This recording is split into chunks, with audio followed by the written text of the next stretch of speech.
Graça e paz, meu irmão e minha irmã. Estamos iniciando a leitura da Bíblia em 365 dias, uma dose de amor com a palavra de Deus.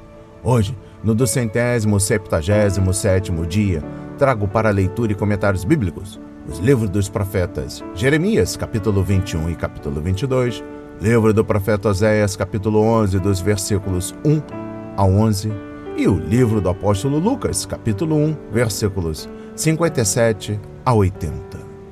Neste momento, você precisa estar de posse de um bloco de anotação, caneta ou lápis. A Bíblia, tão importante quanto a sua leitura diariamente, nos aproxima de Deus, fortalecendo assim a nossa fé e a esperança. Enquanto você prepara o nosso kit de fé, trago uma mensagem rápida. Todos nós temos a necessidade de estarmos em comunhão com Deus diariamente. Comunhão esta, agora, a leitura da Bíblia. Orar, meditar, refletir. A Bíblia Sagrada está cheia de promessas. Precisamos acreditar na palavra de Deus. Alimente a sua fé. A sua palavra tem muito mais força do que as coisas contrárias. Estamos vivendo um tempo em que devemos abrir os olhos. Satanás não está aqui para roubar o seu carro, sua casa, sua roupa, seu apartamento, celular, relógio. Ele vem para roubar agora esta semente, este estudo bíblico, a sua fé e os propósitos que Deus tem para você. Precisamos usar todos os recursos que Deus tem nos dado, incentivar a leitura da Bíblia, estudar. A Bíblia Sagrada nos faz gerar a fé, nos faz ter o alimento, a cura e a restauração. A compreensão da palavra vem através da revelação pelo Espírito Santo. Senhor, revele a compreensão de sua palavra. Jesus Cristo, me dê compreensão de sua palavra hoje e sempre. Em nome de Jesus, amém. E graças a Deus. Se desconecte de tudo e permita que a palavra do Senhor adentre em vossos corações. Vamos para a leitura no livro do profeta Jeremias, capítulos 21 e 22.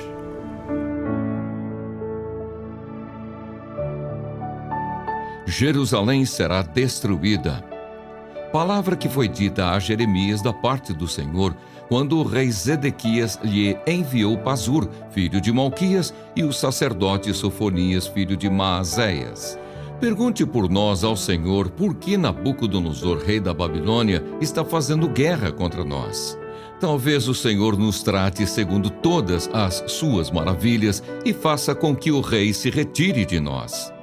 Então Jeremias mandou que dissessem ao rei Zedequias: assim diz o Senhor, o Deus de Israel: eis que farei retroceder as armas de guerra que estão nas mãos de vocês, e com as quais vocês estão lutando fora das muralhas contra o rei da Babilônia e contra os caldeus que estão cercando a cidade.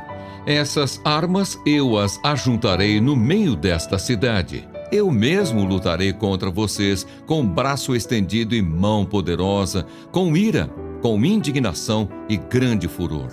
Matarei os habitantes desta cidade, tanto as pessoas como os animais. Morrerão de uma grande peste. Depois disso, diz o Senhor, entregarei Zedequias, rei de Judá, os seus servos e o povo, todos os moradores desta cidade que sobreviverem à peste, à espada e à fome, nas mãos de Nabucodonosor, rei da Babilônia, nas mãos de seus inimigos e nas mãos dos que procuram tirar-lhes a vida. Eles os matará a fio de espada, não os poupará, não se compadecerá nem terá misericórdia. A este povo você dirá o seguinte: assim diz o Senhor: eis que ponho diante de vocês o caminho da vida e o caminho da morte. Quem ficar nesta cidade morrerá à espada, de fome ou de peste. Mas quem sair e se render aos caldeus que estão cercando a cidade, não morrerá. Conseguirá ao menos salvar a sua vida. Pois voltei o meu rosto contra esta cidade para trazer desgraça e não para fazer-lhes bem, diz o Senhor. Ela será entregue nas mãos do rei da Babilônia, e este a queimará. À casa do rei de Judá, você dirá o seguinte: escutem a palavra do Senhor, ó casa de Davi, assim diz o Senhor: julguem com retidão todos os dias e livrem o oprimido das mãos do opressor, para que o meu furor não saia como fogo por causa da maldade do que vocês fazem e queime, sem que haja quem o possa apagar. Eis que eu sou contra você, ó moradora do vale, ó rocha da campina, diz o Senhor. Sou contra vocês que dizem: quem descerá contra nós? Ou quem entrará nas nossas moradas? Eu os castigarei segundo o fruto das ações de vocês, diz o Senhor. Acenderei fogo em seu bosque, o qual queimará todos os seus arredores. Profecia contra a casa real de Judá. Assim diz o Senhor: desça ao palácio do rei de Judá e anuncie ali esta palavra. Ouça a palavra do Senhor, ó rei de Judá, você que se assenta no trono de Davi, que ouçam também os seus servos e o seu povo que entra por estas portas. Assim diz o Senhor: pratiquem o direito e a justiça e livrem o oprimido das mãos do opressor. Não oprimam nem maltratem o estrangeiro, nem o órfão, nem a viúva. Não derramem sangue inocente neste lugar, porque se vocês de fato cumprirem esta palavra, então pelas portas deste palácio entrarão os reis que se assentarão no trono de Davi, em carros e montados em cavalos, eles, os seus servos e o seu povo. Mas se não ouvirem estas palavras, juro por mim mesmo, diz o Senhor, que este palácio se tornará em ruínas, porque assim diz o Senhor a respeito do palácio do rei de Judá. Para mim você é como Gileade e o pico dos montes do Líbano, mas certamente farei de você um deserto e cidades desabitadas. Designarei contra você destruidores, cada um com as suas armas. Eles cortarão os seus melhores cedros e os lançarão no fogo. Muitas nações passarão por esta cidade e dirão uns aos outros: por que o Senhor fez uma coisa dessas com esta grande cidade? Então se responderá: porque abandonaram a aliança do Senhor seu Deus e adoraram outros deuses e os serviram. Profecia a respeito de Salum, rei de Judá. Não chorem pelo rei morto, nem lamentem a sua perda. Chorem amargamente por aquele que foi para o exílio, porque nunca mais voltará, nem verá a terra onde nasceu. Porque assim diz o Senhor a respeito de Salum, filho de Josias, rei de Judá, que reinou em lugar de Josias, seu pai, e que foi levado deste lugar. Nunca mais voltará para cá, porque morrerá no lugar para onde o levaram cativo e nunca mais verá esta terra. Profecia contra Jeoaquim, rei de Judá. Ai daquele que edifica a sua casa com injustiça e os seus aposentos contrariando o direito, que faz o seu próximo trabalhar de graça sem lhe pagar o salário. Ai daquele que diz: edificarei para mim uma casa bem grande, com aposentos espaçosos. Então ele põe janelas na casa, forra as paredes com cedro e a pinta de vermelho.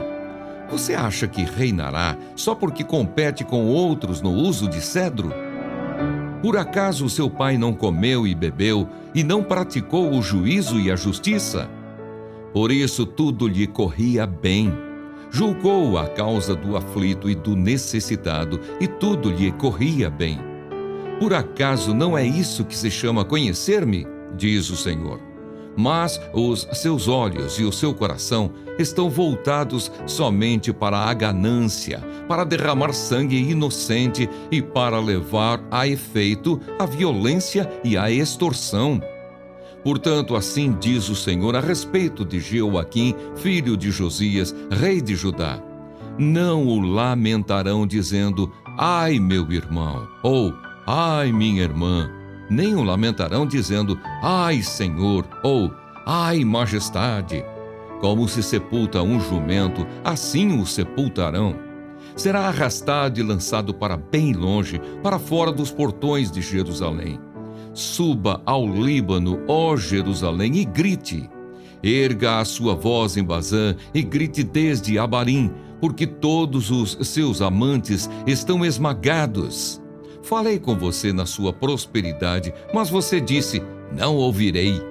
Tem sido este o seu caminho desde a sua mocidade, pois você nunca deu ouvidos à minha voz. O vento apacentará todos os seus pastores e os seus amantes irão para o cativeiro. Então você certamente ficará envergonhada e confusa por causa de toda a sua maldade. Você que habita no Líbano e faz o seu ninho nos cedros, como vai gemer quando vierem as dores e as angústias como as da mulher que está dando à luz? Profecia contra Jeconias, rei de Judá. Tão certo como eu vivo, diz o Senhor, ainda que Jeconias, filho de Jeoaquim, rei de Judá, fosse o anel de selar na minha mão direita, eu dali o arrancaria. Vou entregá-lo, ó rei, nas mãos dos que procuram tirar a sua vida e nas mãos daquele a quem você teme, a saber, nas mãos de Nabucodonosor, rei da Babilônia, e nas mãos dos caldeus.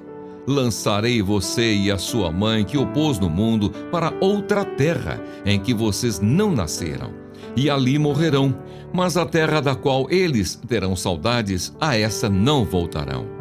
Será que este Jeconias é como um vaso quebrado e desprezado, do qual ninguém se agrada? Por que é que ele e os seus filhos foram lançados fora, jogados numa terra que não conhecem?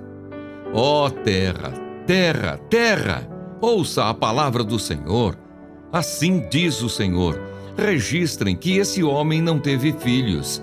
É homem que não prosperará nos seus dias, e nenhum dos seus filhos prosperará, para se assentar no trono de Davi e ainda reinar em Judá.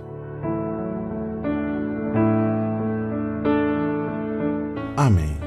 Compreendendo o livro do profeta Jeremias, capítulo 21, estes eventos provavelmente ocorreram no ano de 588 a.C., quando então o invencível exército babilônico estava acampado ao redor de Jerusalém, esperando por ajuda do Egito. O fraco rei Zedequias se rebelou contra Nabucodonosor, recusando-se a pagar o tributo, conforme 2 de Crônicas, capítulo 36, versículo 13, e Ezequiel 17, versículos 11 a 18. Agora Judá estava sofrendo as terríveis consequências da estúpida decisão do rei. Em desespero, ele se voltou para Jeremias a fim de obter ajuda, enviando Sofonias, o sacerdote, e Pazur, um dos oficiais da corte, para ver se o profeta poderia obter orientação do Senhor. Jeremias, no entanto, respondeu com declarações terríveis dirigidas ao rei, conforme Jeremias capítulo 21, versículos 3 a 7, ao povo, versículo 8 a 11, e à casa de Davi. Exposição bíblica dos versículos 3 a 7, Deus não apenas se recusaria a livrar a cidade do inimigo, mas ainda lutaria com o inimigo e traria a derrota de Jerusalém. A força militar de Judá seria ineficaz contra o exército babilônico.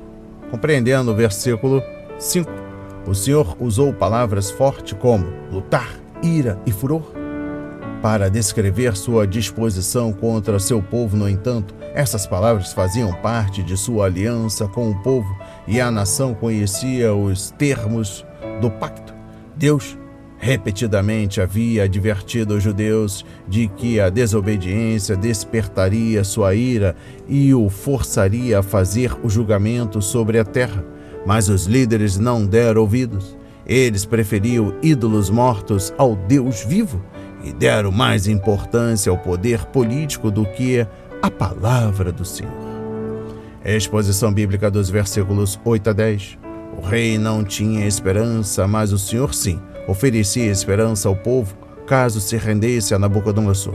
Deus colocou diante do povo dois caminhos, o da vida e o da morte. Escolha que deve ter trazido à memória as palavras da aliança, conforme Deuteronômio 30, versículos 15 a 20. Em relação a Deus, sempre temos de escolher um ou outro caminho, conforme Salmos capítulo 1.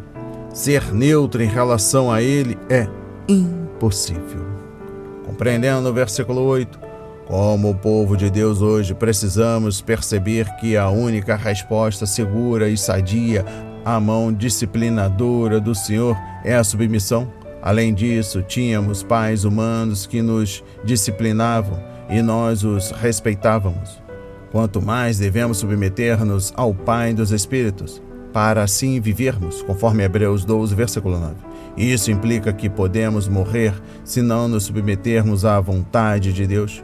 Há pecado que não leva à morte, conforme 1 João capítulo 5, versículo 17. Compreendendo o capítulo 22, a exposição bíblica dos versículos 1 a 9. O rei enviou mensageiros a Jeremias, mas o profeta foi pessoalmente ao palácio para entregar a mensagem de Deus. Zedequias estava sentado no trono de Davi, na casa de cedro de Davi, conforme 2 Samuel capítulo 5, versículo 11 e capítulo 7, versículos 2 e 7. Se beneficiando da aliança que o Senhor havia feito com Davi, conforme capítulo 7, ainda assim o rei não estava servindo ao Senhor como Davi havia servido. Jeremias repetiu o que havia pregado antes, conforme capítulo 21, versículo 12, que era tempo de o rei e seus nobres obedecerem à lei de Deus e executarem justiça na terra. Eles estavam explorando o pobre e os necessitados, derramando sangue inocente, recusando a se arrependerem e se voltarem para Deus. Nada diferente nos dias de hoje. Compreendendo o versículo 4, em 2 Samuel capítulo 7, a palavra casa é usada em dois sentidos. Uma construção literal, o templo que Davi queria construir para Deus, e a casa real, dinastia, que o Senhor estabelecera por meio de Davi, segundo sua graciosa aliança.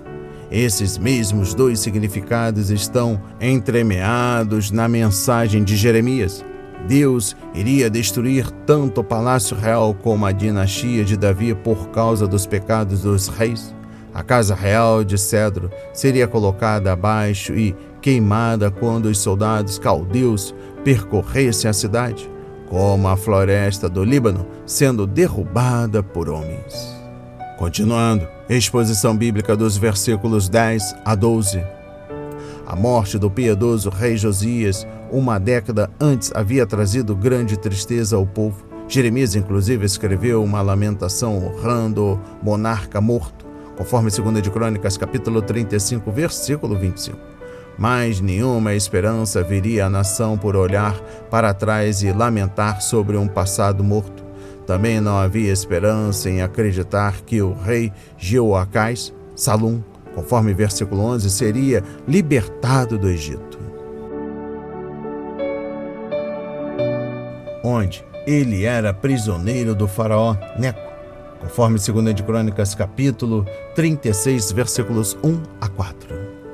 E eu encerro a compreensão do capítulo 22 do livro do profeta Jeremias com a exposição bíblica dos versículos 13 a 23. Durante um tempo de crise internacional, Jeoaquim estava mais preocupado em construir para si mesmo um palácio espaçoso do que construir um reino justo, e, para isso, ele usaria até mesmo trabalho judeu escravo.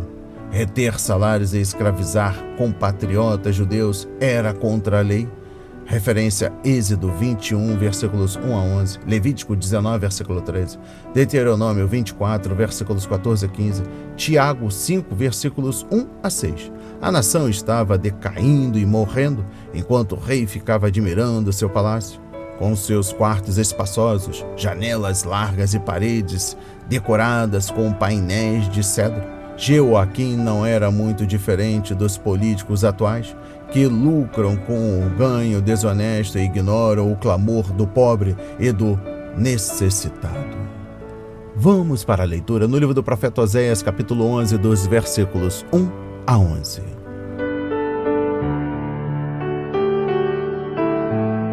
O amor de Deus e a ingratidão de Israel.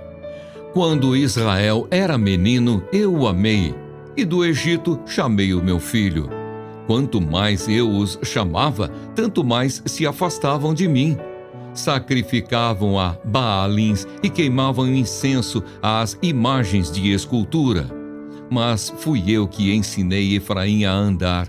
Tomei-os nos meus braços, mas eles não entenderam que era eu que os curava. Atraí-os com cordas humanas, com laços de amor. Fui para eles como quem alivia o jugo de sobre o pescoço e me inclinei para dar-lhes de comer. Não voltarão para a terra do Egito, mas o assírio será o seu rei, porque se recusam a voltar para mim. A espada cairá sobre as suas cidades, consumirá os seus ferrolhos e as devorará por causa dos seus caprichos, porque o meu povo é inclinado a rebelar-se contra mim. Se são chamados a dirigir-se para o alto, ninguém o faz. Como poderia eu abandoná-lo, Efraim? Como poderia entregá-lo, Israel? Como faria com você o que fiz com Admá? Como poderia fazer de você outra Zeboim? Meu coração se comove dentro de mim, toda a minha compaixão se manifesta. Não executarei o furor da minha ira, não voltarei para destruir Efraim, porque eu sou Deus e não homem. Sou o santo no meio de vocês, não virei com ira. Seguirão o Senhor que rugirá como leão, e quando ele rugir, os filhos, tremendo, virão do ocidente. Tremendo como passarinhos virão os do Egito, e como pombas os da terra da Assíria. Eu os farei habitar em suas próprias casas, diz o Senhor. Amém. Compreendendo o livro do profeta Oséias, capítulo 11, dos versículos 1 a 11. Deus examinou a trajetória de Israel por pelo menos 14 vezes. No livro de Deuteronômio, Moisés usou a expressão lembre-se. Deuteronômio é o discurso de despedida do líder do Êxodo para a nova geração de israelitas, enquanto eles estavam se preparando para entrar na terra prometida. Mas por que Moisés pediu àqueles jovens que olhassem para trás quando estavam prontos para seguir em frente? Porque uma compreensão correta do trato de Deus no passado é a melhor maneira de ter a certeza de sucesso no futuro. Em exposição bíblica dos versículos 1 a 7, Oséias descreveu o Deus do Êxodo como um pai amoroso que libertou seu filho da escravidão. A ênfase aqui não está em Israel como a esposa infiel, mas como um filho ingrato para ver Deus como pai e Israel como filho. Observe os textos de Êxodo 4, versículos 22 a 23, Deuteronômio 32, versículo 5, livro do profeta Isaías, capítulo 1, versículos 2 a 4. Depois de tudo o que Deus fez por seu filho, este se recusou a retribuir seu amor ou obedecer à sua vontade. Em exposição bíblica dos versículos 1 a 2, Deus enviou primeiro José ao Egito a fim de preparar o caminho para Jacó e seus filhos. O que os irmãos de José lhe fizeram era para ser um grande mal, mas Deus usou para o bem, conforme Gênesis 50, versículo 20. Foi por causa de José que o povo de Israel se manteve vivo durante a grande fome e teve condição de se multiplicar nos anos seguintes. Daquele humilde início, o Senhor formou uma nação e Moisés tirou essa nação do Egito com grande poder e triunfo, conforme Êxodo 12 ao 15. Exposição bíblica dos versículos 3 e 4. O pai amoroso não só tirou seu filho do cativeiro, mas também lhe ensinou a andar e cuidar dele com carinho durante a penosa jornada pelo deserto. Quando uma criança tropeça e se machuca, o pai e a mãe estão ao seu lado para lhe curar a ferida e incentivar. E foi isso que Deus fez por seu povo. Ele ensinou, curou e conduziu Israel, teve o cuidado de guiá-lo, assim como faríamos com uma criança, e não como procederíamos em relação ao animal. O Senhor se amarrou ao povo com laços de amor e com freios e rédeas, conforme Salmos 32, versículos 8 a 9, ou com o jugo que machuca, e Deus ainda realiza esses propósitos conosco. Exposição bíblica dos versículos 5 a 7. Em mais uma ocasião, Deus poderia ter destruído a nação e começado tudo de novo, conforme Êxodo 32, versículo 10, contudo, preferiu ser longâmino. Quando a jornada ficou difícil, os judeus quiseram voltar para o Egito, e eles se queixaram, quando deveriam orar e render graças pelas misericórdias de Deus. Compreendendo o versículo 5, Ao longo da história, seja dos judeus, seja dos gentios, a natureza humana não mudou. Por isso, todos estamos propensos a fazer o que Israel fez, desfrutar das bênçãos de Deus, mas não dar o devido valor ao Senhor. O Todo-Poderoso libertou o povo e o conduziu à sua herança na terra prometida, mas, em apenas uma geração após a morte de Josué, a nação se voltou para a idolatria e abandonou o Senhor. Referência Juízes 2, versículos 7 e 8. Exposição bíblica dos versículos 8 e 9. Que revelação do coração compassivo de Deus encontramos nestes versículos? De acordo com a lei judaica, o filho rebelde deveria ser entregue aos anciãos da cidade e apedrejado até a morte, conforme Deuteronômio 21, versículos 18 a 21. Mas, como o Senhor longâmino poderia fazer isso com seu filho amado, Israel? Da mesma forma, muitos séculos mais tarde, foi este amor que fez o Pai enviar seu inocente Filho unigênito para padecer pelos pecados do mundo. O Senhor destruiu as cidades da planície por causa de seus pecados. Conforme Gênesis 18, versículo 16 ao capítulo 19, versículo 29. E as pessoas que viviam ali não tiveram os mesmos privilégios de Israel de aprender coisas profundas sobre Deus. Sendo assim, que direito Israel tinha de esperar que Deus o poupasse, especialmente uma vez que estava pecando contra uma torrente de luz que iluminava continuamente? Compreendendo o versículo 9, o que motivou Deus a poupar Israel da destruição total não foi apenas sua profunda compaixão, mas também a fidelidade que o Senhor tinha à sua aliança. Pois sou Deus e não homem. A aliança de Deus com Abraão, conforme Gênesis 12, versículos 1 a 3, era incondicional e não mudaria, portanto, a nação de Israel foi preservada. Mas a aliança divina firmada com Israel no Sinai envolvia obrigações de parte a parte. E se o povo não conseguisse cumprir essas condições, Deus seria obrigado a retirar suas bênçãos.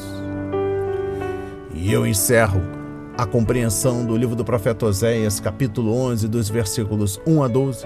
Eu trago uma exposição bíblica dos versículos 10 e esticando ao versículo 12. Muitas vezes nas Escrituras encontramos uma promessa de esperança logo depois de uma declaração de juízo, e é o que acontece aqui.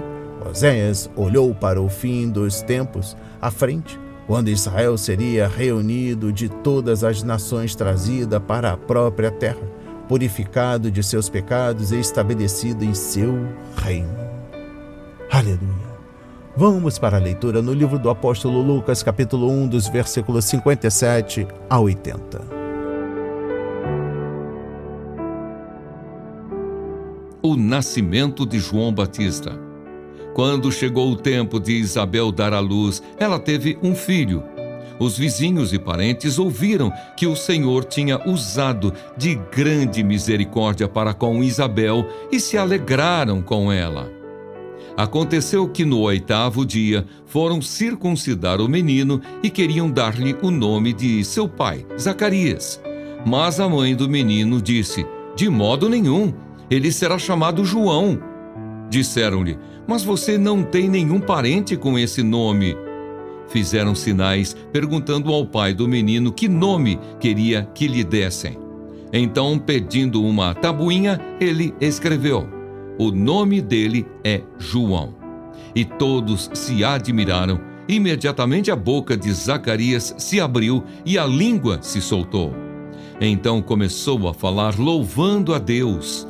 Todos os vizinhos deles ficaram possuídos de temor, e essas coisas foram divulgadas por toda a região montanhosa da Judéia.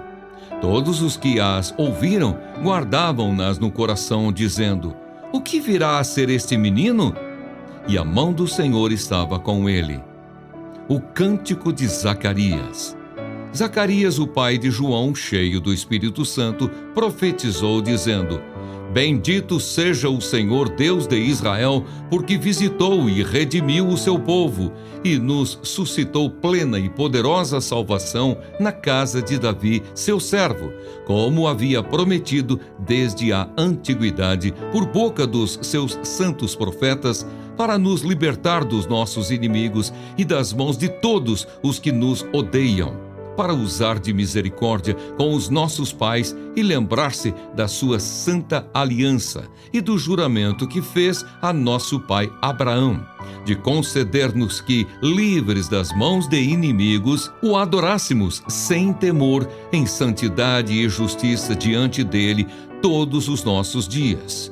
E você, menino, será chamado profeta do Altíssimo, porque precederá o Senhor, preparando-lhe os caminhos para dar ao seu povo conhecimento da salvação por meio da remissão dos seus pecados. Graças à profunda misericórdia de nosso Deus, pela qual nos visitará o sol nascente das alturas, para iluminar os que jazem nas trevas e na sombra da morte, e dirigir os nossos pés pelo caminho da paz. O menino crescia e se fortalecia em espírito, e viveu nos desertos até o dia em que havia de manifestar-se a Israel.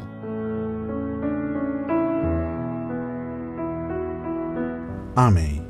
Compreendendo o livro do apóstolo Lucas, capítulo 1, dos versículos 57 a 80, compreendendo o versículo 63, tradicionalmente, um bebê menino deveria receber o nome do pai ou de alguém da família. Por isso, os parentes e vizinhos ficaram chocados quando Isabel insistiu no nome João. Zacarias escreveu em uma tabuinha: o nome dele é João. E isso ficou decidido. Imediatamente Deus abriu a boca do velho sacerdote e ele entoou um hino que nos dá 4 belas figuras do verdadeiro significado da vinda de Jesus Cristo ao mundo. Aleluia! Exposição bíblica dos versículos 69 a 75. O texto grego no versículo 69 diz que Deus levantou um chifre de salvação para nós. Nas Escrituras, o chifre simboliza poder e vitória. 1 de Reis, capítulo 22, versículo 11. A figura aqui é a de um exército que está para ser subjugado, mas, então, a ajuda chega e o inimigo é vencido. Na figura anterior, os cativos foram libertados, mas aqui o inimigo é derrotado para que não possa capturar mais prisioneiros. Isso significa uma vitória total para o povo de Deus. E eu encerro a leitura da Bíblia em 365 dias e também da compreensão do livro do apóstolo Lucas, capítulo 1, versículo 57 a 80. Trago o versículo 80. Em vez de desfrutar de uma vida confortável como sacerdote, João viveu no deserto, disciplinando-se física e espiritualmente enquanto aguardava o dia em que Deus o enviaria para Israel, a fim de prepará-lo para a chegada do Messias. Pessoas como Simeão e Ana, capítulo 2, versículos 25 a 38, esperavam havia muitos anos por esse dia e logo ele viria. Deus nos chama hoje para crermos em suas boas novas. Aqueles que nelas creem experimentam a alegria divina e querem expressar seu louvor a Ele. Não é suficiente dizermos que Jesus é um Salvador ou mesmo o Salvador. Como Maria disse, devemos também dizer: o meu espírito se alegra em Deus, meu Salvador. Conforme capítulo 1, versículo 47. Recebam essas palavras na autoridade de Jesus. A palavra de hoje foi semeada para as nossas vidas, para a honra e a glória do Senhor. Receba este alimento diário, não hesite, compartilhe. Deus está interessado na minha e na sua dor. Que Deus nos abençoe.